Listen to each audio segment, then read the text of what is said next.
भाई कलाम सुनने के लिए तैयार हैं? क्या आप चाहते हैं कि खुदा के जो कलाम के भेद हैं आपके ऊपर आश्कारा किए जाएं? आमीन। तो आइए अपनी तवज्जो कलाम मुकद्दस की तरफ लगाते हैं और मेरे साथ बाइबल मुकद्दस को खोलिए। जितने भी यहाँ मेरे भाई मेरी बहनें मौजूद हैं, आइए खुदा के कलाम को अपने हाथों में ले लें और मेरे साथ अबरानियों उसका 7वां बाब और उसकी पहली आयत मेरे साथ निकालें। अबरानियों उसका 7वां बाब और उसकी पहली आयत। क्या सब कलाम सुनने के लिए तैयार हैं? आमीन। अबरानियों उसका 7वां बाब और उसकी पहली आयत के अंदर लिखा है, और ये मिल्क सिदक सालिम का बादशाह खुदा ताला का काहिन हमेशा काहिन रहता है। जब अब्राहम बादशाहों को कत्ल करके वापिस आता था तो इसी ने उसका इस्तकबाल किया और उसके लिए बरकत चाही। इसी को अब्राहम ने सब चीजों की दायकी दी। ये अव्वल तो अपने नाम के मायने के मुआफिक रास्तबाजी का बादशाह, फिर सालम यानी सुलह का बादशाह। ये बेबाप बेमाँ बेनसब नामा है, ना इसकी जिंदगी ना इसकी उम्र का शुरू और ना जिंदगी का, बल्कि खुदा के बेटे के मुशाबे ठहरा। बस गौर करो कि ये कैसा बुजुर्ग है। बुजुर्ग था जिसको कौम के बुजुर्ग अब्राहम ने लूट के माल से उंधा माल की दायगी दी। अब लावी की औलाद में से जो कहानत का होता पाते थे उनको हुक्म है कि उम्मत यानी अपने भाइयों से अगरचा वो इब्राहिम ही की सुलभ से पैदा हुए हों शरीयत के मुआफिक दायगी लें। आमीन। कलाम मुकद्दस का पढ़ा जाना हम सबों के लिए बरकत का बाइस। सब तशरीफ रखें।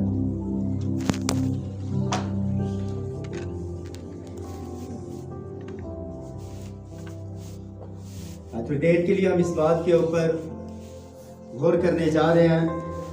आज का जो हमारा अनुमान, आज का जो हमारा टॉपिक है वो सब आप जानते हैं कि हमने क्रिसमस सीरीज हमने यहाँ शुरू की और इब्ने खुदा के मुकाशफे को हम जानने की कोशिश कर रहे हैं कि इब्ने खुदा का जो मुकाशफा है वो दर हकीकत क्या है। तो आज इसको मज़ीद हम आगे बढ़ाएंगे और आज जिस ताल्लुक से और जिस बात के ऊपर हम गौर करने जा रहे हैं वो है मिल्क सिदक सालिम का बादशाह। तो ये काफ़ी खादमों के अंदर और कलीसियाओं के अंदर और लोगों के अंदर ये माइंड के अंदर कंफ्यूजन है कि ये आदमी जिसने अब्राहम को रोटी और मैं दी, ये दर हकीकत कौन था। तो इसके ऊपर बहुत सारे लोगों ने किताबें भी लिखी, बहुत सारे लोग इसके बारे में इन्वेस्टिगेशन भी करते हैं, लेकिन दर हकीकत ये कौन है इसके बारे में खुदा ने चाहा तो आज ये कलाम आपके ऊपर आश्कारा होगा ताकि आप कलाम की सच्चाइयों को जान सकें भी। आमीन। और जो आज लोग घर के अंदर बैठे हैं और जो अपनी मसरूफियात के अंदर हैं, खुदा का काम नहीं कर रहे, मैं चाहता हूँ ये अजीम मौके और अजीम मौका।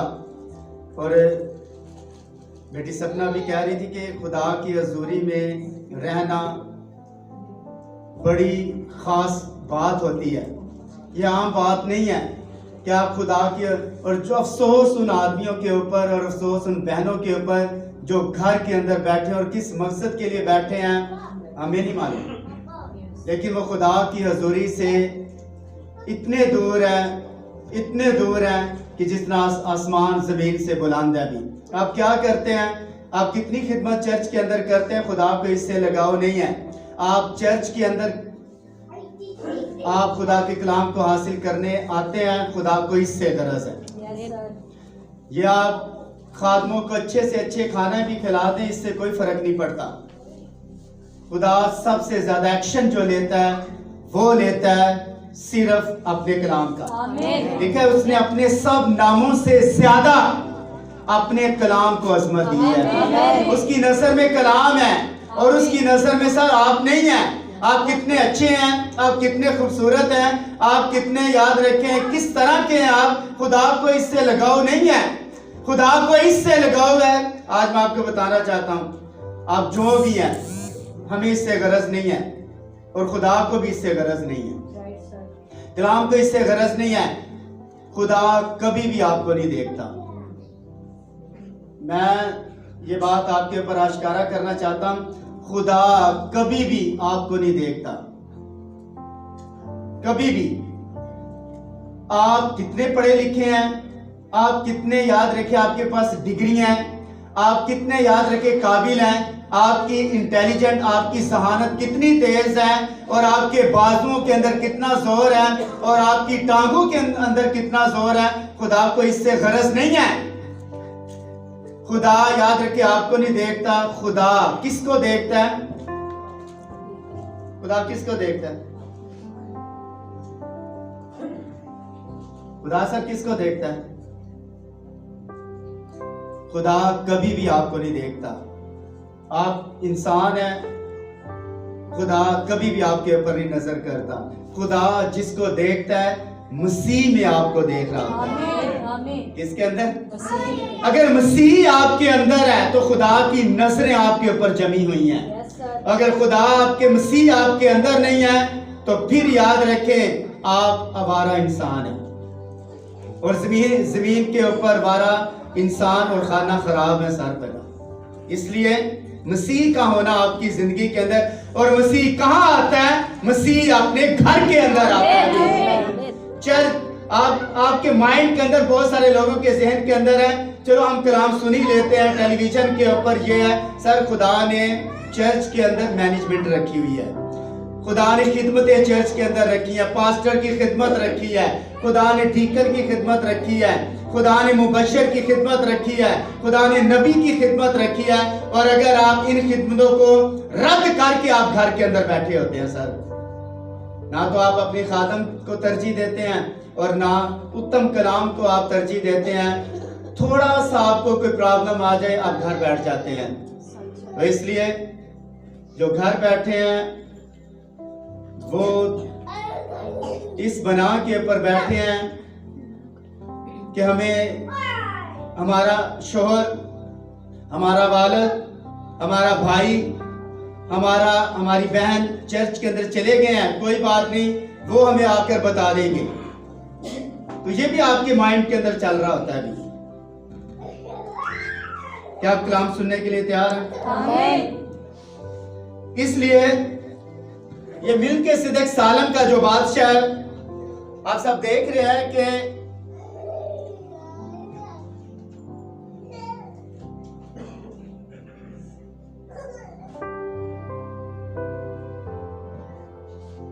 ये मिल्क सिदक सालम का जो बादशाह है, कितने लोग इसके बारे में जानते हैं कि ये कौन है? अब्रानियों 7वां बाब और उसकी पहली आयत हमने पढ़ी है। 7वां बाब और उसकी पहली आयत, ये मिल्क सिदक सालम का बादशाह खुदा ताला का कायम हमेशा कायम रहता है। जब अब्राहम बादशाह को कत्ल करके वापस आता था तो इसी ने उसका इस्तकबाल किया और उसके लिए बरकत चाही। और जब लूत का भतीजा 5 बादशाह याद रखे उस मुल्क के ऊपर चढ़ाई की, तो उसके बाद याद रखे लूत के इब्राहिम का जो भतीजा था लूत, उसको पकड़कर, उसके माल को पकड़कर उसकी बीवी और उसके बच्चों और बाकी जो लोग थे पकड़कर याद रखे वो अपने मुल्क के अंदर ले गए। और जब इब्राहिम को पता चला कि मेरे भतीजे लूत को पकड़कर ले गए हैं, तो बाइबल हमें बताती है कि वो एक शख्स ने आकर बताया कि देख तेरे भतीजे और तेरे उसके खानदान को पकड़कर जो बादशाह वो पकड़कर ले गए हैं। लिखा है वो मशकाक खानाजादों में से जो स्पेशल ब्रांच के आदमी थे, जो लड़ाके थे, मैं कहता हूं SSG के आदमी थे, वो लेकर गया। और कितने आदमी लेकर गया छुड़ाने के लिए? 318। ये अदद है, याद रखे 318। ये इब्राहिम 318 आदमी लेकर, यानी स्पेशल ब्रांच के ये बंदे थे, ये लेकर गया और अपने भतीजे लूत को छुड़ाकर सदूम और उमूरा में वापस लेकर आया। और जब वापस लेकर आया तो ये मिलके सिदक सालम ने, जब वो जंग करके वापस आया तो मिलके सिदक सालम के बादशाह ने मैं और रोटी इब्राहिम को दी। किसको दी? इब्राहिम को। ये मैं और ये रोटी दी। ये पाक ईशा, ये रोटी, ये मैं मिलके सिदक सालम का जो बादशाह था इब्राहिम को पेश की। और इब्राहिम ने लूट के माल से उमदा माल से, जो लूट का माल था, उसमें से 10वां हिस्सा खुदा को दिया। और आप देखें, बाइबल हमें बताती है कि ये रेफरेंस पैदाइश की किताब उसका 14वां बाब और उसकी पहली आयत से लेकर 24वीं आयत तक आपको ये रेफरेंस मिलेगा, जहां मिलके सिदक सालम का बादशाह रोटी और मैं लाया। वो खुदा ताला का काहिन था। आमीन। कौन था ये? ताला का काहिन। ये खुदा ताला का काहिन था। और ये जो सिदक और सालिम, पता है इसका क्या मतलब है? सिदक का क्या मतलब होता है? सिदक, मिल के सिदक सालिम का बादशाह। सिदक सच्चाई, रास्ती। सालिम अबरानी ज़बान का लफ्ज है शालीम, यानी सालिम उर्दू ट्रांसलेशन, अबरानी ट्रांसलेशन शालीम, यानी अबरानी ट्रांसलेशन, उर्दू ट्रांसलेशन सलामती। यानी मिल के सिदक सालम का जो बादशाह है, ये याद रखे सलामती का बादशाह है। और ये कौन है?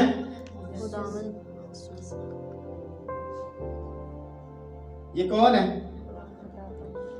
मिल के सिदक सालम का जो बादशाह इब्राहिम को रोटी और मैं दे रहा है, ये दर हकीकत कौन है? इसके ताल्लुक से आज हम खुदा के कलाम में से सीख रहे हैं। और सुनिए, हमारी खुद साख्ता रास्तबाजी है, हमारी जो अपनी रास्तबाजी है, ये क्या है? खुद साख्ता, यानी अपनी आपकी जो अपनी रास्तबाजी है, खुदा के नजदीक कोई अहमियत की हामिल नहीं है। आप लोग, आप यतीम बच्चों की खबरगिरी करते हैं, आप बेवों को देते हैं, आप याद रखें गरीबों की मदद करते हैं, आप चर्च को सपोर्ट करते हैं, ये आपकी अपनी रास्तबाजी खुदा की नजर में कोई अहमियत की हामिल नहीं है, क्योंकि ये आपकी अपनी रास्तबाजी है। सर, ये किसकी रास्तबाजी है? हमारी अपनी। आप कितने अच्छे हैं, आप कितने लोगों की मदद करते हैं, आप कितने लोगों को सपोर्ट करते हैं, खुदा को इससे गरज नहीं है। हमारी खुद साख्ता रास्तबाजी है, हमारी हर किस्म की रास्तबाजी बनावटी और मखलूत रास्तबाजी है। यानी हमारी अपनी जो रास्तबाजी है, ये क्या है? बनावटी क्या आती है? आरजी, नकली। और उसके बाद मखलूत किसे कहते हैं?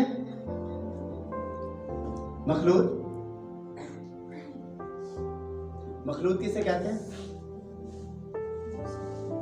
जिसके अंदर मिलावट हो, जिसके अंदर मिलावट हो। तो इसलिए, लेकिन एक हकीकी रास्तबाजी भी है, बनावटी रास्तबाजी और मखलूत रास्तबाजी, ये इंसानों के अंदर है, लेकिन खुदा के अंदर ना तो बनावटी रास्तबाजी है और ना मखलूत है, ओरिजिनल रास्तबाजी के अंदर। और हमारी अपनी जो रास्तबाजी है, मैं आज आपको बताना चाहता हूं, ये गंदे पानी की तरह खुदा की नजर में। मैंने आपको बोला, खुदा कभी भी आपको नहीं देखता, खुदा हमेशा मसीह में आपको देखता है। ये उसका फजल है, ये उसका रहम है, ये उसका तरस है कि मसीह में हमको देखता है। बाकी लोगों के ऊपर फजल नहीं है, मसीहियों के ऊपर खुदा ने फजल किया। आमीन। क्या समझे? और ये मिलके सिदक सालम का बादशाह रास्तबाजी का बादशाह था। ये किसका बादशाह था?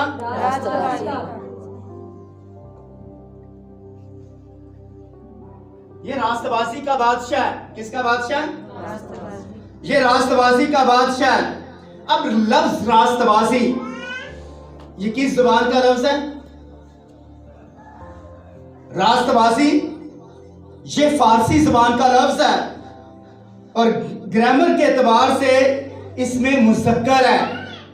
यानी ये फारसी जुबान का लफ्ज है। कौन सा? रास्तबाजी। ग्रामर के एतबार से इसमें मुज़क्कर है और इसका मतलब क्या है? रास्तबाजी क्या मतलब है इसका? रास्तबाजी का क्या मतलब है? रास्तबाजी हाँ सच्चाई। सच्चाई और इसके अलावा रास्तबाजी ये कौन सी जुबान का लफ्ज है? फारसी। फारसी जुबान का लफ्ज है। ग्रामर के एतबार से इसमें मुज़क्कर है। मोनस है, ये मुज़क्कर है। मुज़क्कर है। इसका मतलब है सीधा, जो टेढ़ा है।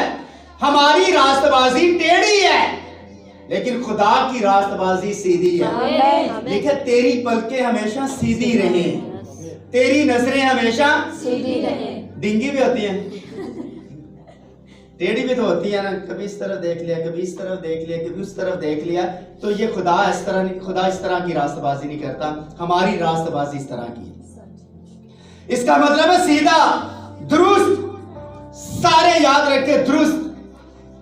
हम कहते हैं हम दुरुस्त हैं। हर आदमी अपने आप को दुरुस्त कहता है। बाइबल मुकद्दस के अंदर लिखा है हर आदमी झूठा ठहरे और खुदा सच्चा ठहरे। खुदा सच्चा है। हम याद रखे दुरुस्त नहीं है।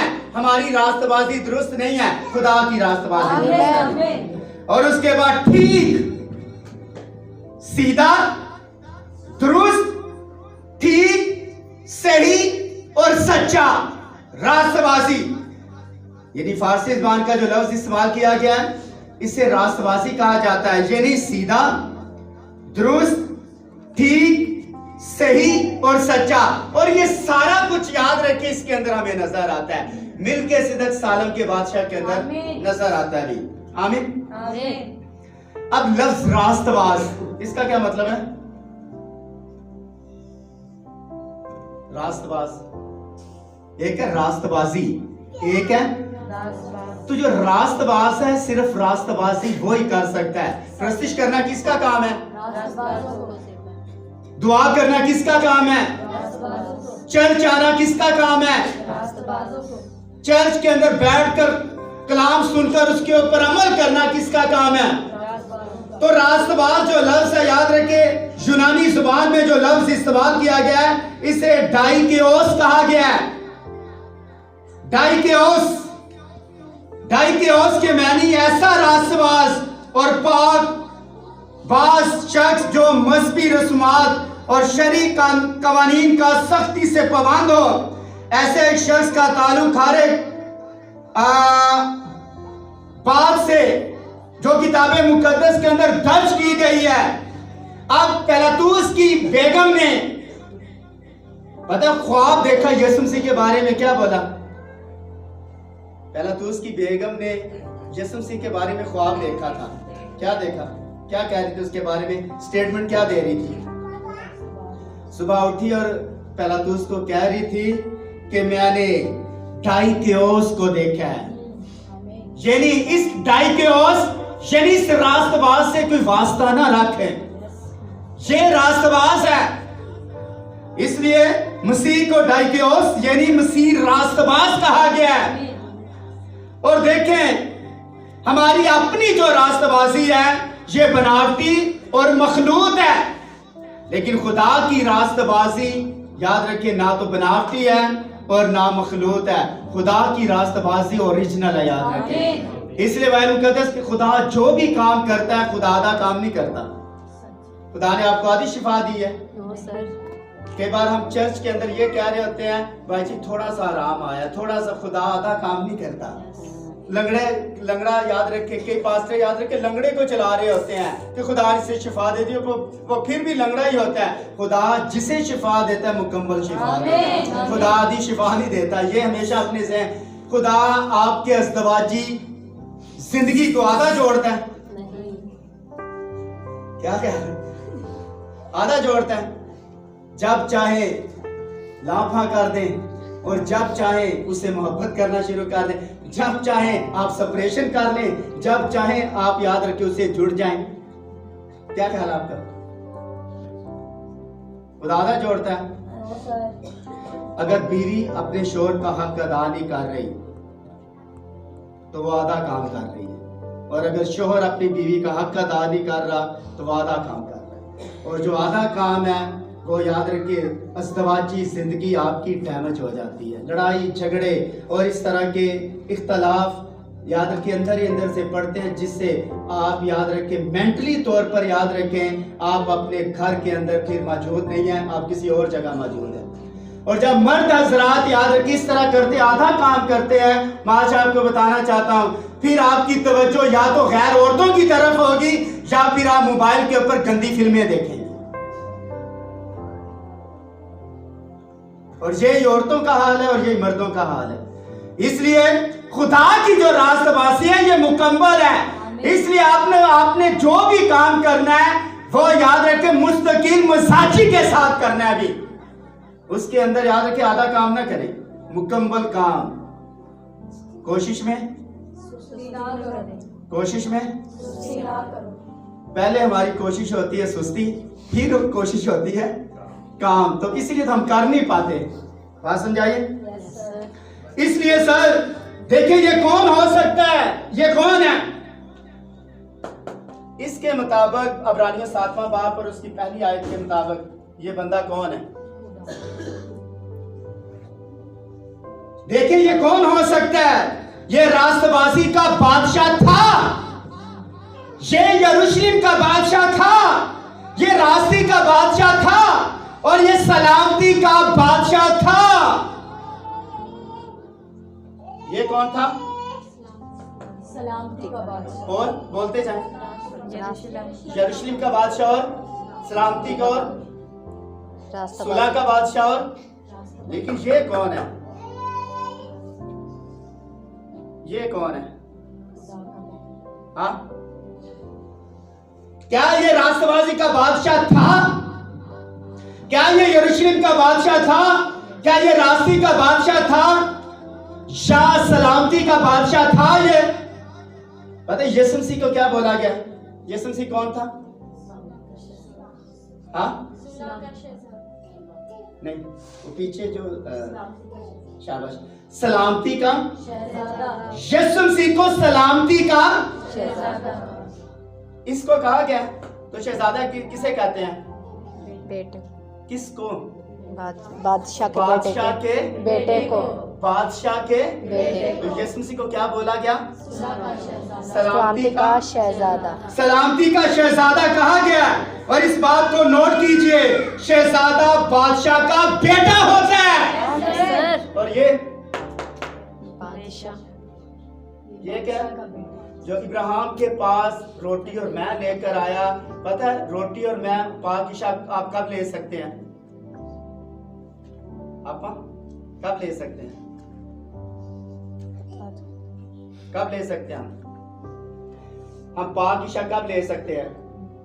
इब्राहिम ने पाकिशाह कब ली? फतह के बाद। हाँ, फतह के बाद। किस जगह? लेकिन असल में आपको कहाँ पाकिशाह लेने की जरूरत है? किस टाइम लेने की जरूरत है?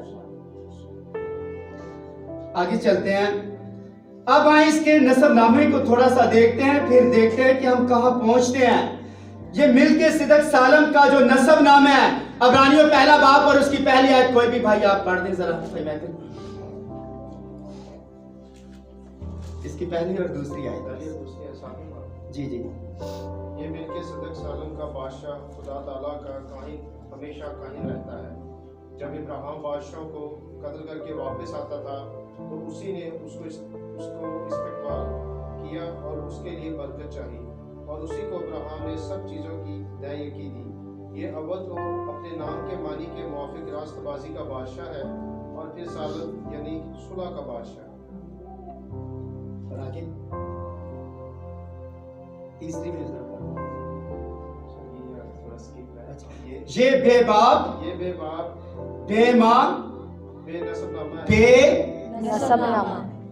ये जो बंदा इब्राहिम के लिए रोटी और मैं लेकर आया, ये याद रखे इसका ना तो कोई बाप है, बेबाप है सर।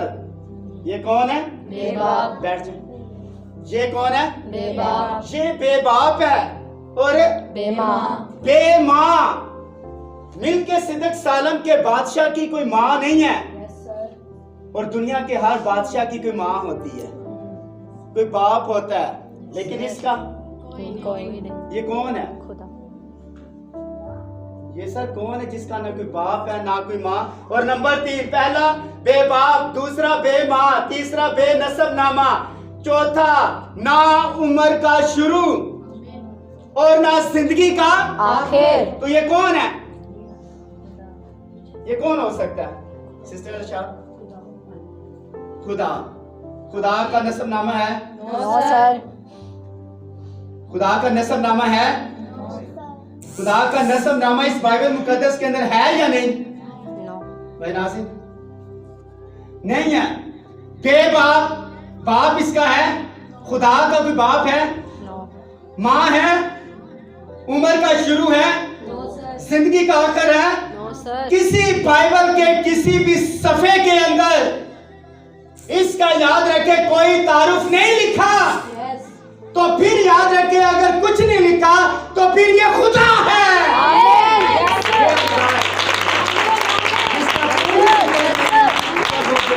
आमीन। आमीन। क्या समझे? Yes sir. और खुदा के बेटे यीशु मसीह का नसबनामा है या नहीं? हाँ? कहाँ लिखा है? रेफरेंस दे, जल्दी दे। कहाँ लिखा है? हाँ? कहाँ लिखा है नसबनामा यीशु मसीह का? कहाँ? ये नीचे भी हमारे और बाइबल के कागजों में ये भी खुदा ही है, लेकिन इसका नसबनामा है या नहीं? है या नहीं? है। किधर? मत्ती की अंजील उसका, मत्ती की अंजील उसका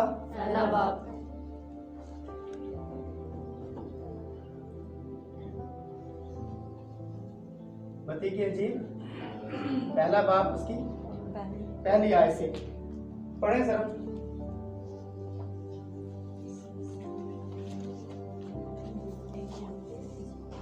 अभी आपका पता चल जाएगा। याद आपको नींद आ जाएगी। नसबनामे अगर नींद आती ना आपको तो नसबनामे रात को पढ़ लिया करें, 8 को आपको नींद आ जाएगी। ये बड़ी मुश्किल है इसके अंदर अल्लाह से। यीशु मसीह इब्ने दाऊद इब्ने इब्राहिम का नसबनामा। यीशु मसीह इब्ने दाऊद इब्ने इब्राहिम का नसबनामा। हाँ जी, इब्राहिम स्टार्ट हो जाए, पढ़ते जाएंगे तेजी से। इब्राहिम से इसहाक पैदा हुआ और इसहाक से यकूब पैदा हुआ और यकूब से यहूदा और उसके भाई पैदा हुए और यहूदा से फारस और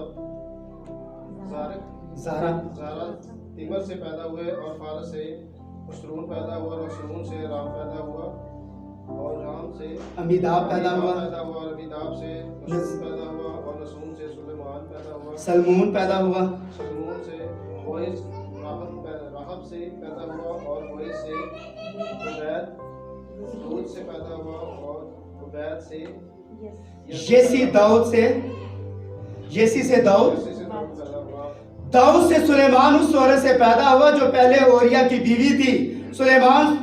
सुलेमान से रुबाम पैदा हुआ, रुबाम से इबिया पैदा हुआ, इबिया से आसा पैदा हुआ, आसा से यसफूद पैदा हुआ, यसफूद से यूराम पैदा हुआ, यूराम से उजिया पैदा हुआ और उजिया से युताम पैदा हुआ और युताम से आखस पैदा हुआ और आखस से हिस्किया पैदा हुआ और हिस्किया से मुनस्सी पैदा हुआ और मुनस्सी से अमून पैदा हुआ और अमून से यूसाया पैदा हुआ और गिरफ्तार होकर बाबल जाने के जमाने में यूसाया से युकनिकिया और उसके भाई पैदा हुए।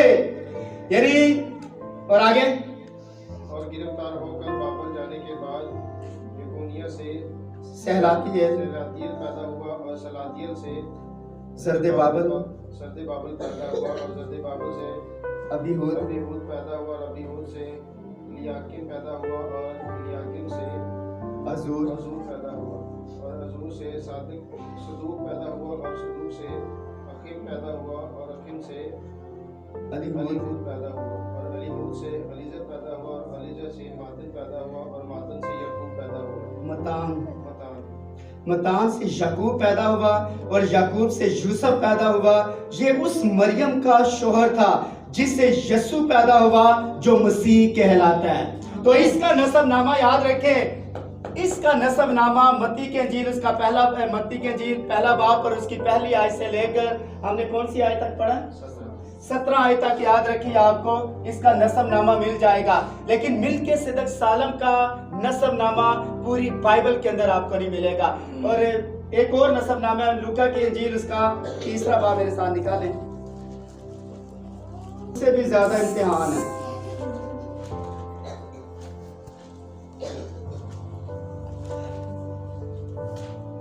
जल्दी से जरा निकाल लें, जो अच्छा पढ़ सकते हैं जरा पढ़ दे। कोर्स वगैरह बड़े किए वो जरा खड़ा होकर पढ़ दे जरा।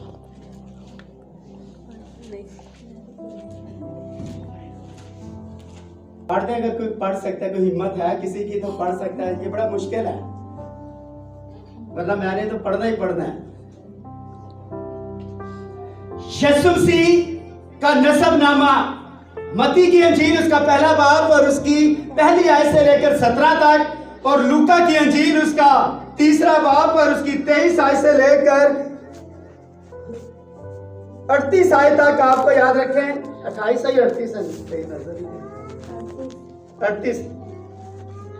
देखिए सुने, जब यीशु खुद तालीम देने लगा तकरीबन 30 बरस का था। कितने? 30 जैसा समझा जाता था यूसुफ का बेटा था। किसका? यूसुफ का। यीशु से किसका समझा जाता था? यूसुफ का। कौन सा यूसुफ? याकूब का बेटा। हाँ, कौन सा? ये नसबनामा पीछे से शुरू होता है और वो नसबनामा थोड़ा सा आगे से शुरू होता है। इसका सुने, और वो एली का, यूसुफ का बेटा था, और वो एली का, और वो मतान का, और वो लावी का, और वो मलकी का, और वो यन्ना का, और वो यूसुफ का, और वो मदिया का, और वो आमूस का, और वो नाहूम का, और वो असलिया का, और वो नोगा का, और वो मतात का, और वो मदिया का, और वो शमाई का, और वो यूसीक का, और वो यूदा का, और वो यूना का, और वो रिसा। ये देखिए, आपने नाम सुन रहे हैं, कोई अपने बच्चे का नाम शाम अभी सोच ले, रखने काफी नाम इसके अंदर है। पता है, ये अगर आप आज नाम सुन रहे हैं तो ऊपर रीसा बैठा होगा और आप जान लेंगे कि ये रीसा है, ये रीसा है, ये मलकी है। और आगे रीसा, ज़रुब्बाबेल, वो सलातिएल, नीरी का, मलकी का, वो अदी का, वो कुसाम का, वो अलमुदाद का, वो एद का, वो शशवा का, वो अलीअज़र का, और वो शरीम का, और वो मतान का, और वो लावी का, और वो शमाउन का, वो यहूदा का, वो यूसुफ का, वो यूनान का, वो अलक्याकीम का, वो मिल्का का, वो मनात का, वो मताया का, वो नातन का, और वो दाऊद का, जैसा समझा जाता है। और उसके बाद वो येसी का, और वो ओबेद का, और वो बोइस का, और वो सलमून का, और वो नसरून का, वो अमीदाब का, वो अरनी का। देखिए, अरनी मैंने भी नाम नहीं सुना था, और अरनी अगर वहां ऊपर हमें मिल गया तो वो नसबनामे के अंदर हम पहचान लेंगे कि ये बंदा अरनी है। ठीक है, वो हसरून का, वो फारस का, वो यहूदा का, वो याकूब का, वो इसहाक का, वो इब्राहिम का, वो तारा का, वो नहूर का, वो सरूज का। एक मिनट साल ले सकते हैं। इब्राहिम का, वो तारा का, वो नाहूर का, वो सरूज का, वो राउ का, वो फलश का, वो अबर का, वो सैला का, वो कहनान का, वो अरफसद का, वो सिम का, और वो नूह का, वो लमक का, वो मतुसेला का, वो हनूक का, वो शारिद का, वो मललेल का, वो कहनान का, और वो अनूस का,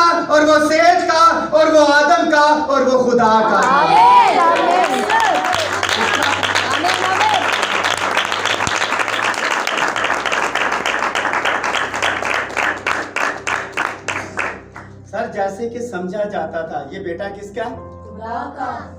खुदा का। और मैं आज आपको बताना चाहता हूं, यीशु मसीह के नसबनामा, यीशु मसीह का कोई बाप था?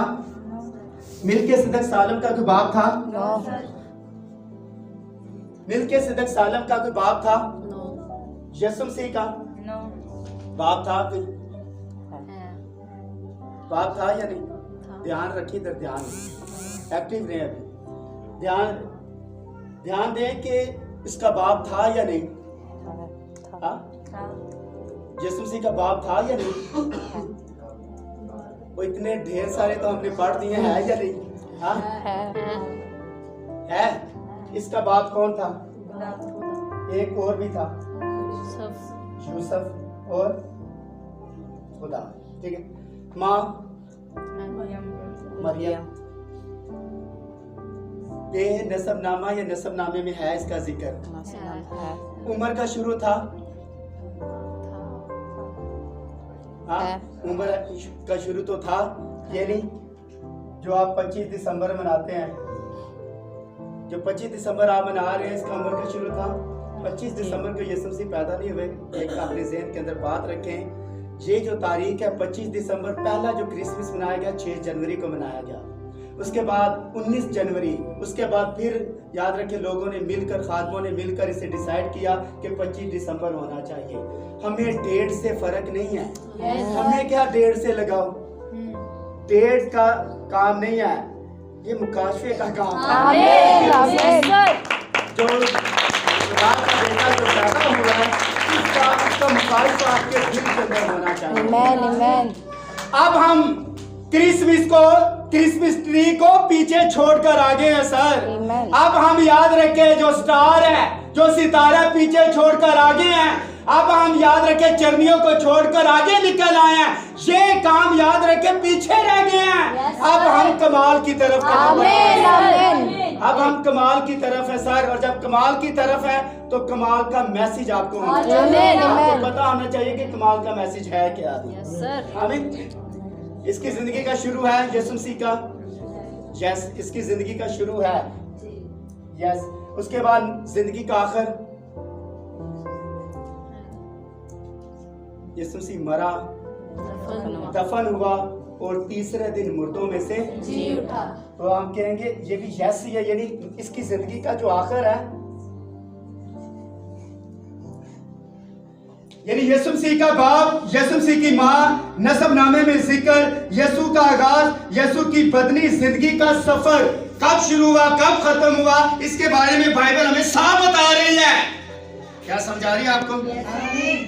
और उसके बाद यीशु का बाप था। क्या आप इस पर ईमान रखते हैं या नहीं? यीशु मसीह का बाप था कौन? यीशु मसीह का बाप यूसुफ नहीं था। एक दिन इसकी करेक्शन के लिए यीशु मसीह ने करेक्शन की है। उसने कहा देख तेरा बाप, मैं तुझे ढूंढते थे।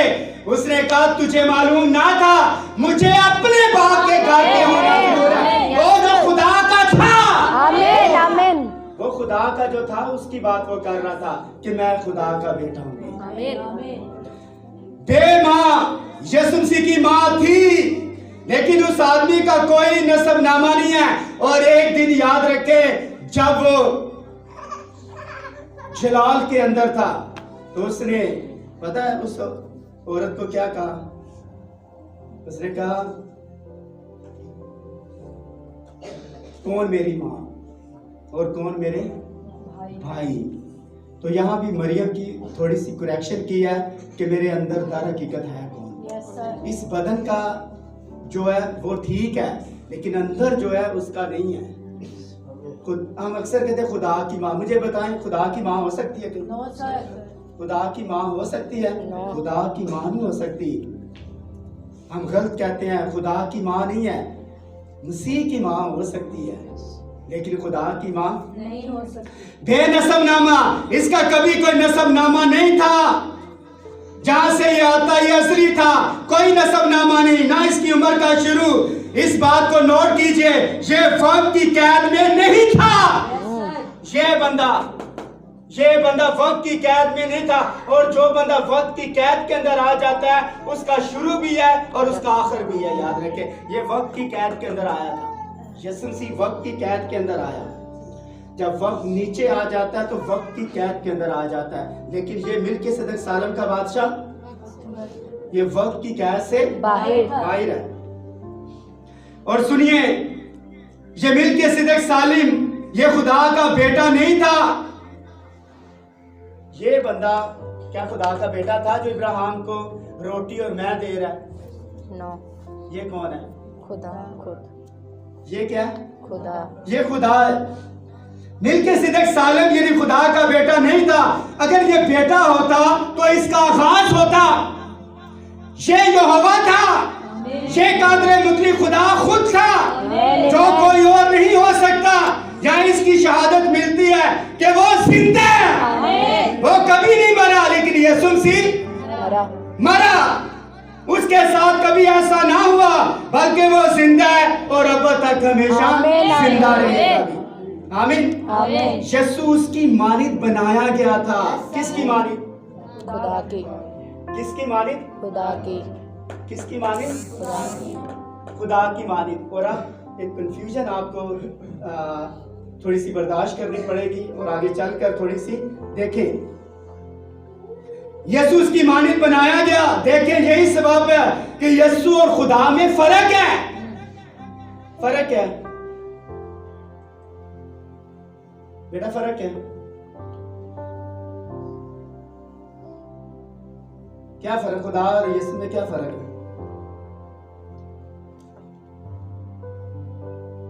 देखें, यही सबब है कि यीशु और खुदा में फर्क है। यीशु की इब्तिदा थी, लेकिन उसकी कोई इब्तिदा नहीं है। मिल्किसेदक का आगाज नहीं हुआ था, लेकिन यीशु का, बल्कि यीशु उसकी मानिद बनाया गया था। यीशु किसकी मानिद बनाया गया? खुदा की मानिद। ये इसकी मानिद बना है या ये इसकी मानिद बना है? हाँ? यीशु खुदा की मानिद। खुदा मसीह की मानिद बना है या मसीह उसकी मानिद बना है? मसीह उसकी मानिद। हाँ? मसीह उसकी मानिद। नहीं, कोशिश करें। किसकी मानिद?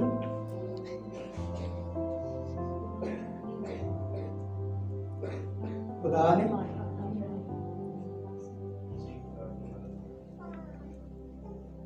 मसीह खुदा की मानिद नहीं बना। खुदा, इस बात को नोट कीजिए। अब मैं आपको बताना चाहता हूं, इसने आखिर में ये बात की है कि ये खुदा के तीसरी आयत, ये बेबाप बे माँ बे नसब नाम है, ना इसकी उम्र का शुरू ना जिंदगी का आखिर, बल्कि खुदा के बेटे के मुशाबे ठहरा है। ये बंदा किसके? बेटे के और बेटा बाप के मुशाबे नहीं ठहरा। यानी बाप जो है किसके मुशाबे ठहरा? बेटे के। समझ आइए या नहीं? यस या नो? यस या नो? क्लियर है यार?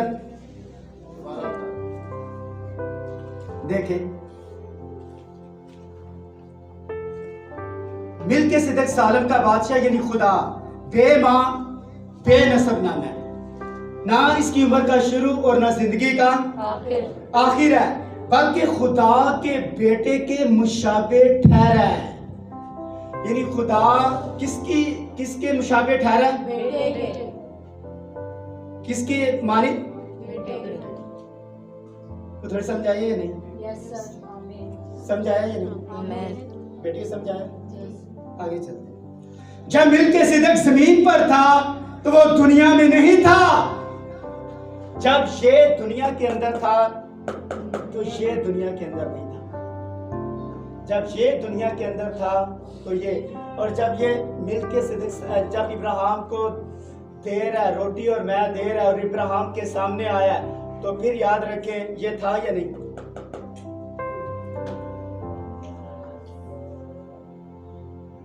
हाँ? जब मिल्किसेदक जमीन पर था तो वो दुनिया में नहीं था, बल्कि यहोवा खुदा तख्लीक के वसीले जाहिर हुआ था। अब खुदा ने क्या चीज इख्तियार की है? हाँ, किसकी शक्ल में? आपको बताना चाहता हूं, अब ये जो बंदा है, ये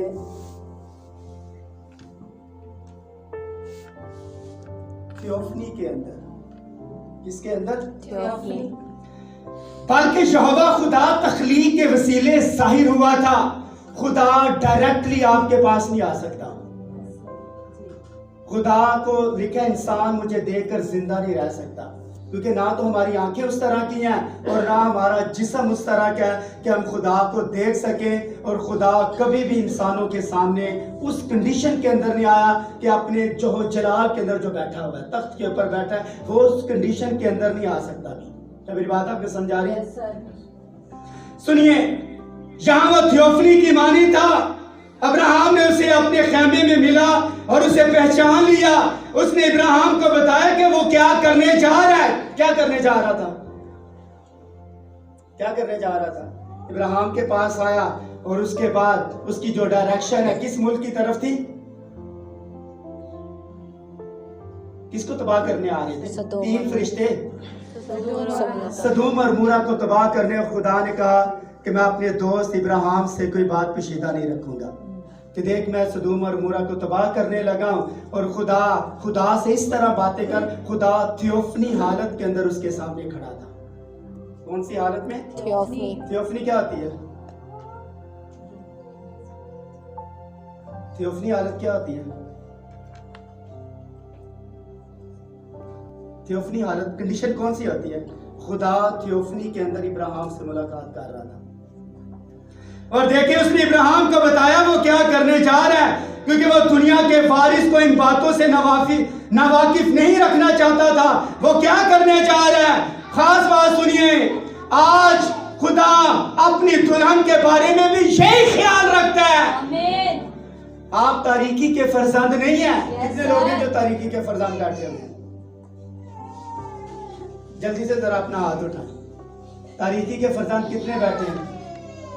जिनसे खुदा मुलाकात ही नहीं करता, जिनसे खुदा मिलता ही नहीं, उसे अपना दोस्त नहीं कहता और उसे अपने जो मुकाशफात, जो भेद की बातें उनके ऊपर आश्कारा नहीं करता।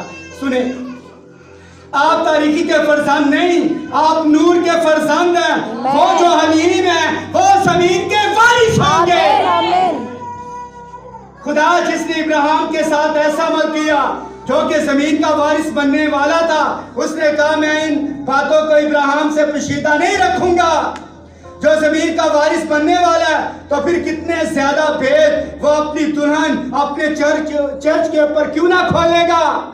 जो जमीन के नहीं बल्कि नए यरूशलेम के वारिस है। याद रखिए, वो तो याद रखिए जमीन का वारिस था इब्राहिम, लेकिन हम याद रखें लिखे जो हलीम है वो खुदा को, और वो जमीन के नहीं, वो आसमान के वारिस होंगे। Amen.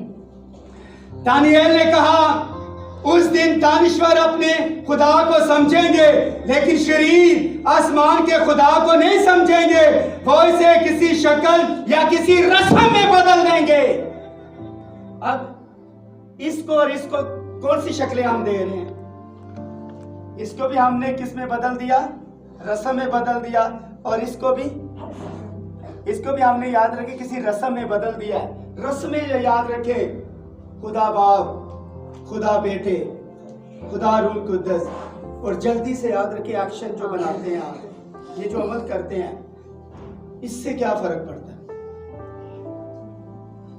ये आज आप, ये मसीह होने की निशानी नहीं है। मसीह होने की निशानी क्या है? कैसे पता चलेगा मसीह है? इस तरह तो याद रखिए 24 की रात को आपको बड़े बंदे मिलेंगे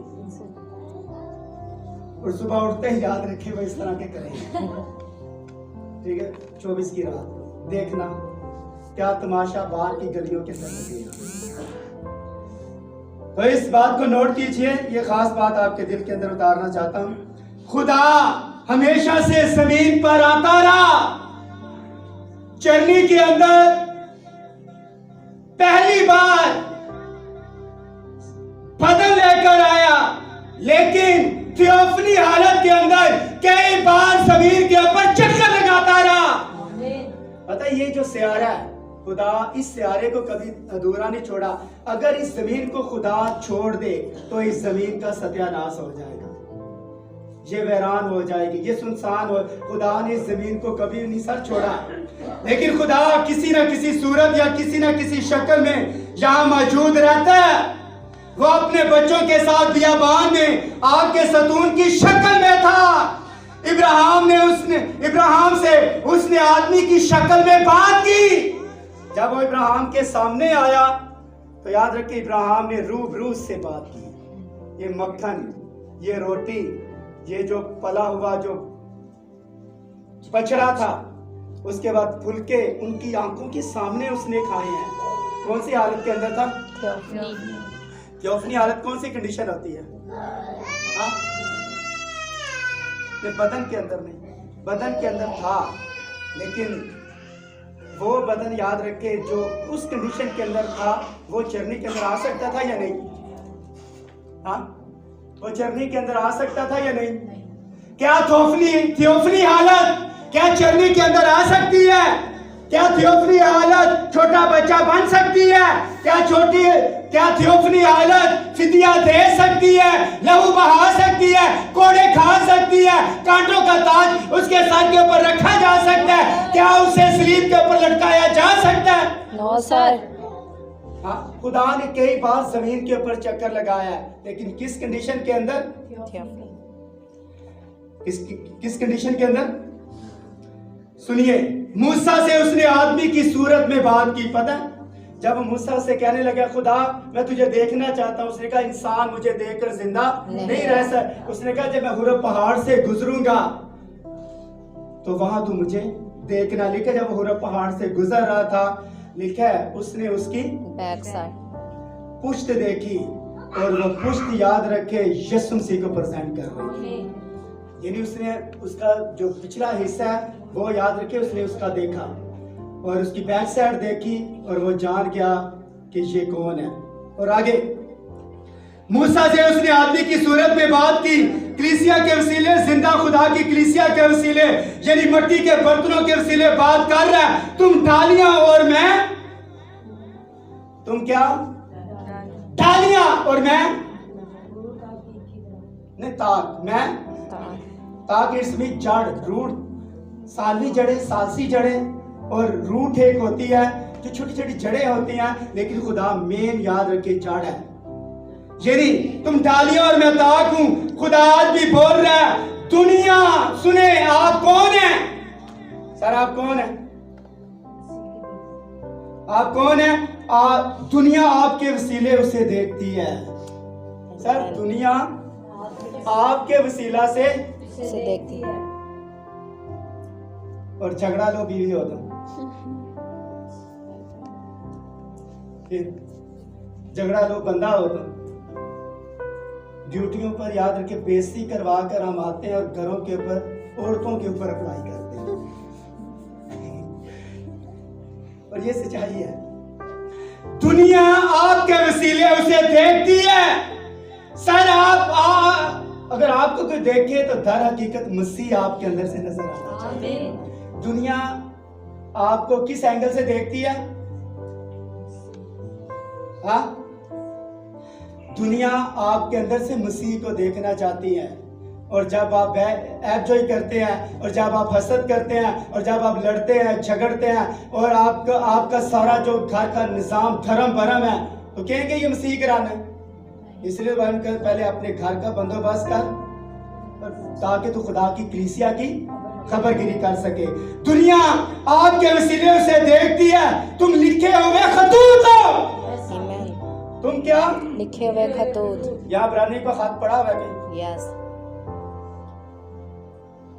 यहाँ कोई पतरस का खत पढ़ा हुआ है? याकूब का खत पढ़ा हुआ है यहाँ कहीं? या तीमुथियुस का खत पढ़ा है? क्या कुरिन्थियों का खत कोई पढ़ा हुआ है? क्या अमाल की किताब यहाँ पढ़ी है? क्या जो खतूत लिखे गए, तुम याद रखे खतूत हो किसके? तुम लिखे हुए खतूत हो जिन्हें सब लोग पढ़ते हैं। तुम लिखे हुए खतूत। और रोमियो का खत यहाँ पढ़ा हुआ है? पढ़ा हुआ है, करंथियों की कलीसिया का खत यहाँ पढ़ा हुआ है, यहाँ खत नहीं पढ़े, ये जर्द पत्ते पड़े हुए हैं, जिनके रंग याद रखें आसम साहब की जो जर्सी है इस तरह जर्द पड़े हुए हैं, जर्द पत्ते। तुम याद रखे खतूत हो जिसे दुनिया पढ़ती है, तुम्हारे चाल से, तुम्हारे एक्शन से, तुम्हारे एक्ट से, तुम्हारे अमाल से, तुम्हारे चाल चलन से याद रखे लोग पढ़ते हैं कि तुम बाइबल हो। तुम बाइबल हो सर। बाइबलें कितनी हैं? 2। बाइबलें कितनी हैं सर? बाइबलें 2 हैं। एक बाइबल ये है और एक बाइबल तुम हो। ईमान। तुम बाइबल हो, तुम क्या? तो आप अपनी बीवी को भी कैसे बाइबल बात सुन, वो भी कह सकती है कि दे आए ना में बात सुन, वो उसके पुराने वो बाइबल कह सकते हैं बाइबल, लेकिन सर साबित भी करें क्या मसीही घराने मुकद्दस इब्राहिम की तरह याद है कि साबित करे कि वो उसे खुदा कहती थी। बाइबल है सारी इब्राहिम बाइबल की साबित लोग करते थे, मुकद्दस जो घराने ये साबित करते हैं कि हम बाइबलें हैं। तो बाइबलें याद रखे, आप किसी भी जगह चले जाएं, आप बैठे हैं, आप खेल रहे हैं, आप जो भी है सर आप बाइबल हैं। लेकिन बाइबल याद रखे, बाइबल गलत, जब बाइबल खुदा का कलाम कभी गलत काम नहीं करता। क्या करता है? आप एंजॉय करते हैं, बदनजरी करते हैं और उसके नाच रंग। बाइबल याद रखे मोबाइल देखती है, फिल्में देखती है, बाइबल कलाम इस तरह का करता है, खुदा का कलाम इस तरह नहीं करता। अगर आप बाइबल हैं तो याद रखे चलती फिरती बाइबल, पुराना और नया नामा 66 किताबें आपके अंदर है, आप पूरी बाइबल है साथ और लोग आपको पढ़ते हैं। मेरी बात आपको समझा रही है? और सुनिए, एक बात हमेशा याद रखे, तुम लिखे हुए खतूत हो जिन्हें सब लोग पढ़ते हैं, आपका जीवन बताता है आप कौन है। सर आपकी जिंदगी बताती है आप कौन है, आपका जीवन बताता है आप क्या हैं। जिंदगी आपकी बता देती है कि आप हैं दर हकीकत आप है कौन। आपके जीवन से, आपकी जिंदगी से कौन नजर आना चाहिए? जिसकी आप ज्यादा पैरवी करते हैं उसकी आप याद रखें। आपको बताना चाहता हूँ, भाई ब्रहनम ने बात किया, उसने कहा कि जब एक शख्स खड़ा होकर अपनी बीवी की तारीफें करना शुरू कर दे, वो दिमाग से वो फारग है कि ये नमक थोड़ा सा डालती है। माचिस याद रखे, वो पूरा याद रखे एक डब्बी पूरा महीना चलाती है, 2 महीने भी चला सकती है। गैस, भाई का नाम नहीं लूंगा, मैं घर गया, कहता भाजी मेरी बीवी इतनी सियानी है कि थोड़ी सी गैस जलाकर उससे याद रखे हांडी बनाती है और चाय बनाती है, थोड़ी सी गैस जलाकर। तो उसे ये पता नहीं कि सारी गैस तो थोड़ी थोड़ी निकल ही जाती है, चलाई बनानी तो चाय या हांडी है। आप उस दिन फारिग हो जाते हैं दिमाग से। बीवी का असल मुकाम कहाँ है? जब आप अपने मुकाम से गिर जाती हैं तो आप बाइबल नहीं है, आप बाइबल नहीं है। आप याद रखें कुछ और है, आप कुछ और है, आप बाइबल नहीं। आपकी उर्दू की किताब हो सकती है, आपको नज़म हो सकती है, आपको याद रखें ये जॉन एलिया जो है उसके जो अरशाद हैं वो आप हो सकते हैं, कोई भी आप हो सकते हैं। बात समझा रही है? और सुनिए, आपको वो करना है जो खुदा ने करने के लिए कहता है, सर वो करना है जो खुदा कहता है। अब खुदा कभी आपको ये नहीं कहेगा कि आप पानी का बपतिस्मा ना लें, आप चर्च ना आए, आप फेलोशिप ना करें, आप उस भाई के साथ उसके घर।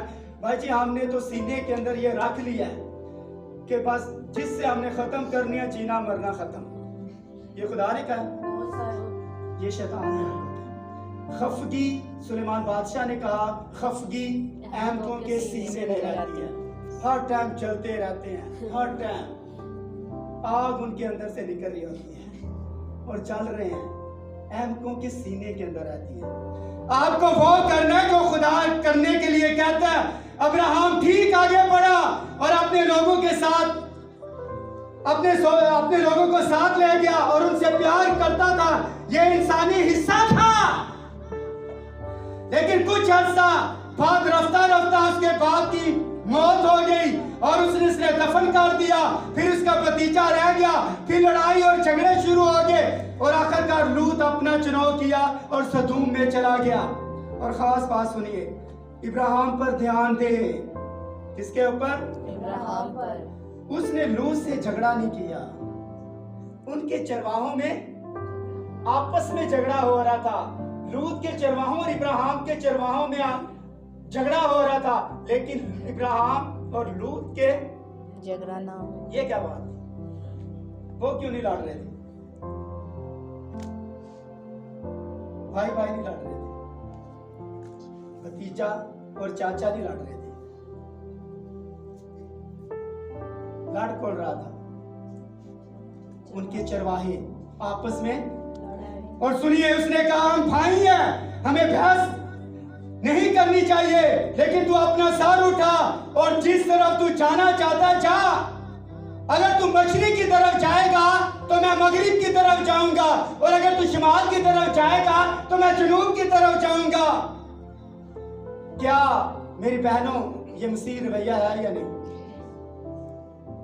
ये मसीह रवैया है या नहीं? अगर तू मशरिक की तरफ जाए तो मैं मगरिब की तरफ जाऊंगा, अगर तू इस तरफ जाए तो क्या ये मसीह रवैया है या नहीं? इब्राहिम के अंदर मसीह रवैया नजर आ रहा है या नहीं? हाँ, मसीह रवैया।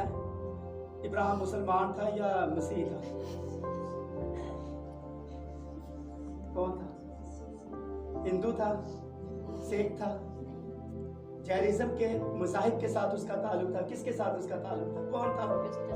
हाँ, कौन था वो?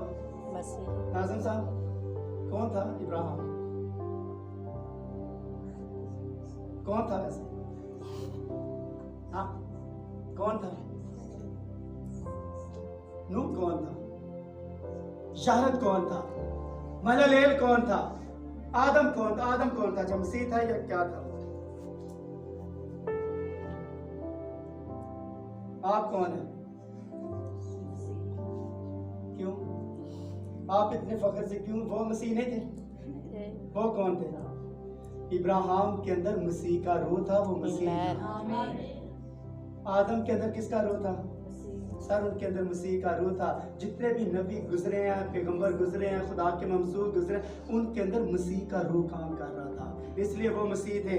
ये मसीह रवैया था, ठीक था कि तो अगर मशरिक की अगर आज आप भाई को किसी को कह देते साथ लड़ाई नहीं, अगर तू मशरिक की तरफ जाए और मगरिब की तरफ जाए तो याद रखे मैं इस तरफ नहीं जाऊंगा। क्या ये रवैया ठीक है? क्या जब बीवी मियाँ बीवी आपस में लड़ते हैं तो ये अगर कह दे तो अगर मशरिक की तरफ जाए तो मैं मगरिब की तरफ, ये मसीह रवैया, ये क्या ठीक है रवैया? क्यों चांद साहब, क्या ख्याल है, ये मसीह रवैया ठीक है या नहीं? बस आंदा के बाद खत्म, ये कहते हैं ना, खत्म भी एंड। सताया ही बड़ा है। रात को भी एक मुझे कॉल आई थी, ठीक है, सताया ही बड़ा मुझे, ठीक है। और उसके बाद ये मसीह रवैया दूसरे आदमी को बेहतरीन डील देने की तैयारी में रहे। ये मसीह डील है, हमेशा उसके सामने पेशकश रखे और उसे इंतखाब करने दें, उसे खुद इंतखाब करने दें। मत उसे के भाई आप हमें छोड़कर ना जाए, मेहरबानी है सर, चर्च हमारा अधूरा रह जाएगा, हम परेशान हो जाएंगे, हमारा फूड मिनिस्टर याद रखे चला गया तो क्या करेंगे। आज आपको बताना चाहता हूँ, कभी भी इंतखाब करने में याद रखें, खुद इंतखाब ना चर्च के अंदर करें, दूसरों को इंतखाब करने दें। इससे क्या फर्क पड़ेगा? जब कभी भी इस तरह की लड़ाई झगड़े होते हैं, इंतखाब आप ना करें, इंतखाब उसे करने दें। पता इसकी वजह क्या है? क्या वजह हो सकती है नाज़िम साहब? वजह क्या है? इंतखाब खुद करने दें, आप ही हैं नाज़िम, ठीक है। तो क्या सही रवैया, मसीह रवैया ये क्या है? क्या कहते हैं सिस्टर, आप क्या कहते हैं? मसीह रवैया या नहीं? मसीह रवैया हमेशा उसके सामने पेशकश रखे। अब्राहम ने उसके सामने पेशकश रखी और उसे इंतखाब करने दिया। और उसका इंतखाब कैसा था? लूत का इंतखाब कैसा था? पसंद आया? मैकल साहब पसंद आया? लूत ने किस तरह का इंतखाब किया? लिखा है सदूम और उमूरा की तरह ही उसे पसंद आई। आपका इंतखाब याद रखें सदूम और उमूरा होगा। Yes sir. लूत का इंतखाब सदूम और उमूरा, और वहां बेइज्जत हुआ। और बीवी याद रखे उसके कपड़े, भाई इब्राहिम कहते हैं उसकी बीवी इस तरह कपड़े पहनती जिस तरह याद रखी कोई शहजादियां कपड़े पहनती हैं, रंगीन कपड़े वो पहनती थी। और उसका दिल दुनियादारी के साथ लगा हुआ था। इसीलिए तो याद रखें वो नमक का सतून बन गई। बनी या नहीं बन गई। आप चाहते हैं कि मैं इस तरह का इंतखाब करूं जहां मेरी बीवी नमक का सतून बन जाकर? आप तो चाहते हैं, मर्द हज़रात अक्सर चाहते हैं कि हमारी बीवी नमक का सतून ही बोले ही ना और इस तरह की जंग जाए। लेकिन मुबारक है सायरा जो कनान की सरजमीन में आमीन सादे की सादा याद रखे। सायरा साथी है, सायरा साथी है। एक दिन एक पास्टर मुझे कह रहा था, क्या तूने बुआ बुझी सी रखी है? और कोई नहीं, इस तरह की थकी सी रखी है और बुझी सी रखी है, ये कोई आगे पीछे कोई इसका एक्शन नहीं है कोई। मैं कह रहा ये ठीक है।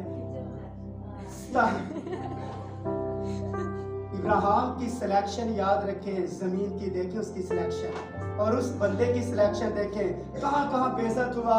बीवी नमक का सतून बन गई और उसकी अपनी ही बेटियों से उसकी औलाद हुई। बेटियों ने अपने बाप को मैं पिलाई, पहले बड़ी गई फिर छोटी गई और उससे फिर औलाद पैदा हुई। और ये बड़ी खतरनाक चीज है। इंतहा पता ये सदोम और मोरा के अंदर ये क्या काम, ये नाज़म था, यानी उस इलाके का नाज़म था और ये जज था, ये इंसाफ किया करता था। फाटक के ऊपर बैठकर सदोम और मोरा और बाकी शहरों का ये इंसाफ किया करता था। इसलिए उन लोगों ने कहा कि तू यहाँ इंसाफ करने के लिए हमारे यहाँ आया। जब उन्होंने दरवाज़ा खटखटाया तो मैं आपको बताना चाहता हूँ, इंतखाब लड़ाई झगड़ा घरों के अंदर होते रहते हैं, इंतखाब खुद ना करें। तो ये अपने ऊपर ना अप्लाई कर लेना कि मैं देखता हूँ कि ये इंतखाब करती है या मैं करता हूँ, क्योंकि आप यहाँ फैमिली बैठे हैं सर। तो कभी खानदानों के अंदर किसी को मशवरा देना हो तो इब्राहिम जैसा मशवरा दे सकते हैं। आमीन आमीन। क्या बात समझा रही है आपको? क्या मिलके सिद्दीक सालम की बादशाह की समझा रही है? और सुने, ये तो टाइम काफी हो गया, आखिरी बात इसे फिर हम क्लोज कर देंगे। हम इस पर दोबारा गौर करते हैं। मिलके सिद्दीक सालम एक अजीम काहिन है, वो आसमान और जमीन का मालिक है। वो एक हस्ती है जो बेबाप बेमां बेनसब नामा, ना उसकी उम्र का शुरू और ना जिंदगी का आखिर, बल्कि ये खुदा के बेटे के मुशाबे ठहरा। ये खुदा के बेटे के मुशाबे ठहरा। बेटा उसके मुशाबे नहीं ठहरा, बल्कि वो खुदा के और सदा काहिन है। इस बात को नोट कीजिए, वो खुदा का बेटा नहीं था। ये खुदा का बेटा नहीं था, यानी मिलके सिद्दीक सालम, बल्कि वो बेटे का खुदा था। आमीन। इसका बेटे का वो खुदा का बेटा ना था, बल्कि वो खुदा के बेटे का बाप था। क्या समझाइए? यस। आमीन आमीन। क्या समझे? बेटा नहीं, हाँ? बेटा नहीं था। आगे वो खुदा का बेटा ना था, बल्कि वो खुदा के बेटे का बाप था। बाप था। ये बदन जो उसने अभी ध्यान दे, आपको इन सारी बातों की अभी इस नुक्ते के ऊपर समझ आ जाएगी। ये बदन जो उसने अपनाया था, यानी ये बदन जो उसने अपनाया था, उसने तख्लीक किया था। क्या किया था? तख्लीक। ये बदन याद रखिए क्रिएशन है। ये बदन क्रिएशन और ये बदन बहनों वो जो टीचर भाइयों, ये बदन क्रिएशन है या नहीं? तख्लीक हुआ है या नहीं? ये बदन जिसके अंदर थियोफनी हालत के अंदर आया, ये बदन तख्लीक है या नहीं? हाँ? कौन सा? ये इब्ने खुदा या खुदा। हाँ? यहाँ बड़ी कंफ्यूजन है और इसी नुक्ते के ऊपर याद रखें, इतना हमने घंटा सर्व किया है, तो इसका मतलब यह है कि इस बात के भी आपको समझ आनी चाहिए भी। और सुने, ये बदन जो उसने अपनाया था, यानी जब इब्राहिम के पास आया, मूसा के पास आया, नबियों के पास आया, बाकी याद रखें लोगों के पास आया, अयूब के पास आया, भगोले की शक्ल के अंदर आया, तो ये बदन याद रखें उसने तख्लीक किया था। ये बदन उसने तख्लीक किया। वो बदन औरत के वसीले नहीं आया था। ये बदन जब आया नीचे तो ये औरत के जरिए आया। हाँ, किसके जरिए आया? हाँ, आप समझ आई आपको? ये औरत के वसीले ये बदन नहीं आया था, यानी थियोफनी हालत के अंदर आया, आग के सतून के अंदर आया, अब्राहम के पास आया, मूसा के पास आया, बाकी नबियों के पास आया। ये याद रखें औरत के वसीले नहीं आया था। किसके वसीले? और यही आपका क्रिसमस है। ये बात हम जान लें इस बात को। वो बदन औरत के वसीले नहीं आया था, बस तख्लीक बदन के साथ वो ये नहीं कर सकता था। वो बदन उसने अपने आप को जाहिर करने के लिए बनाया था। ये बदन जो बनाया अपने आप को जाहिर करने के लिए, इस बदन के अंदर याद रखिए वो काम नहीं कर सकता था जो वो करना चाहता था। इस बदन के अंदर नहीं वो कर सकता था।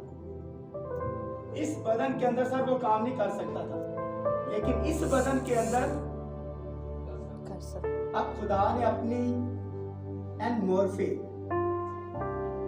यूनानी ज़बान का लफ्ज एनमोर्फे, यानी उसने अपनी शक्ल तब्दील कर, शक्ल बदली है, उसने अपनी सूरत बदली है। और देखें, खुदा को कभी कोई इंसान नहीं देख सकता। खुदा रूह है। फानी आंखें ऐसी चीजें नहीं देख सकती जब तक वो किसी शक्ल में ना आ जाए। अगर थियोफनी के अंदर खुदा और फरिश्ते अभी इधर आ जाएं, मेरी आंखें देखेंगी, देख लेंगी, लेकिन खुदा को डायरेक्टली हमारी आंखें ये नहीं देख सकती। ये हो ही नहीं सकता, याद रखें, क्योंकि देख ले जब तक वो किसी शक्ल में ना आ जाए। जैसे आग का सतून नजर आ रहा था या नहीं? आ रहा था या नहीं? या कोई भी चीज या जिन्होंने उन्होंने किसी हस्ती को रोया में देखा, लेकिन खुदा किसी न किसी सूरत में खुद को जाहिर करता है। खुदा ने अपने आप को इब्राहिम पर इंसानी शक्ल में जाहिर किया, लेकिन औरत के वसीले या तख्लीक के वसीले? तख्लीक के। हाँ, आप समझ आइए? आप समझाइए नहीं, खड़े होकर थाली में जाए।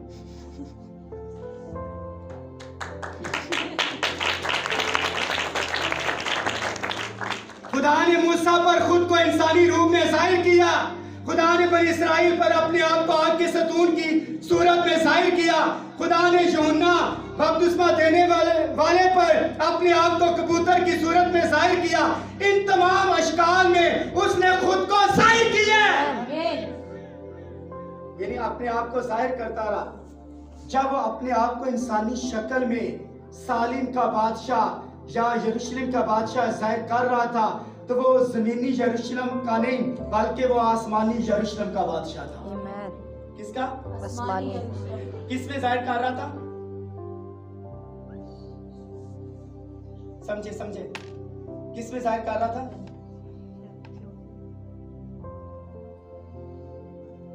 आज दो बुझा के चढ़े। किसमें बताया मैंने? किस में जाहिर कर रहा था? जब वो इब्राहिम के पास आया तो वो याद रखिए थियोफनी हालत के अंदर आया, तो वो यरूशलेम का बादशाह जमीनी यरूशलेम का प्रेजेंट कर रहा था या आसमान की यरूशलेम को? आसमान की यरूशलेम को वो प्रेजेंट कर रहा था। उस वक्त उसने खुद को इस तरह जाहिर किया, उसने खुद को खुदा के बेटे के मुशाबे ठहराया। अब खुदा का बेटा औरत के वसीले आया था। खुदा का बेटा औरत के किसके वसीले आया? औरत के। किसके वसीले? औरत के।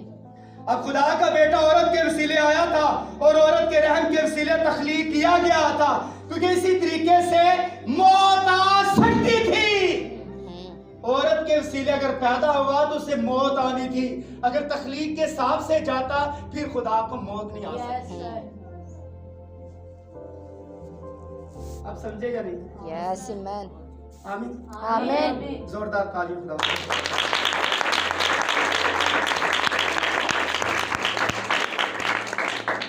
वो यही मिलके सिद्दीक सालम खुदा की इब्तदाई तख्लीक के जरिए नहीं आ सकता था। जब खुदा ने खास में इंसान को बनाया तो औरत का इसके साथ कोई ताल्लुक ना था।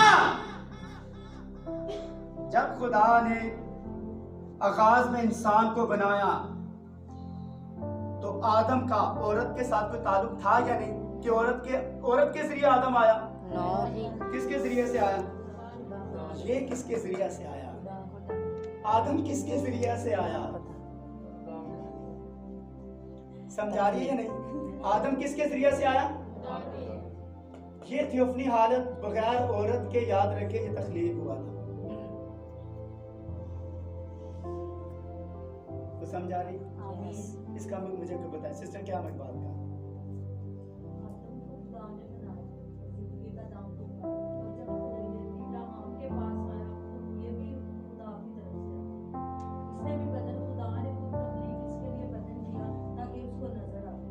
आदम औरत के जरिए आया? आदम औरत के जरिए आया? No. औरत से पैदा हुआ आदम? No. नहीं, खुदा ने डायरेक्टली कलाम के जरिए से बनाया और इसने जो बदन लिया खुदा के जरिए। Amen. फर्क महसूस उसे आनी बात समझाई आपको?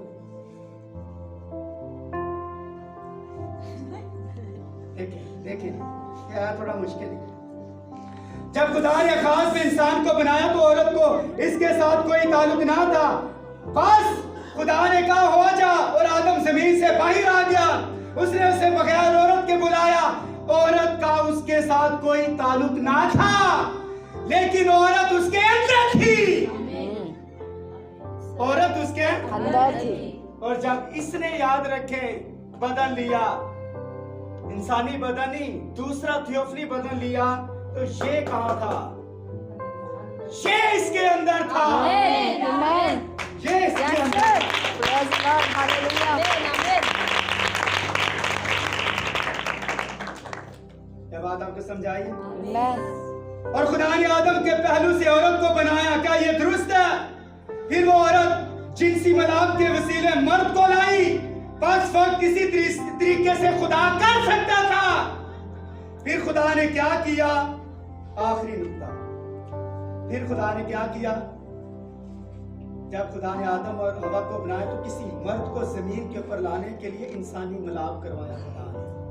और फिर इंसान दुनिया के अंदर पैदा हुआ।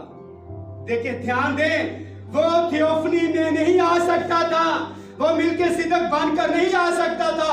वो एक इंसान बनकर आया और वो एक औरत के वसीले आया। तेरी नस्ल सांप के सर को कुचलेगी। लेकिन थियोफनी में कुचल सकता था इब्लीस को। उसने कहा, एक दिन कहा, तू कहां से आता है? गुफ्तगू फेलोशिप कर रहा था खुदा, तू कहां से आता है? लेकिन यीशु मसीह ने कहा, ऐ इब्लीस, वो एक औरत के वसीले आया। तेरी नस्ल सांप के सर को कुचलेगी और वो उसकी एड़ी पर काटेगा। खुदा को औरत के जरिए आना था और वो अपने बेटे यीशु मसीह के बदन में बस गया। खुदा ने मसीह में होकर खुद दुनिया से मेल मिलाप कर लिया ताकि आपको अपनी जिंदगी के लिए निजात दे सके भी। बस खुदा नीचे आया, वो खुदा के बेटे के मुशाबे ठहरा। देखिए वो एक आदमी था जो खुदा के बेटे की तरह बन गया। वो खुदा का बेटा नहीं हो सकता था क्योंकि वो अब्दी आदमी था। आमीन।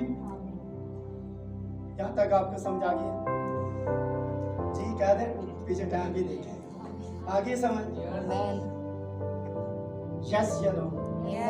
ये बड़ा याद रखे, बगैर तख्लीक के याद रखे, बगैर बदन के अपने आप को जाहिर किया और आदम कलाम के जरिया से याद रखे जमीन से बाहर आ गया। एग्जैक्ट याद रखे, इनका आप टैली करें तो याद रखें यीशु मसीह के बारे में आप मुकाशफे को हासिल कर लेंगे।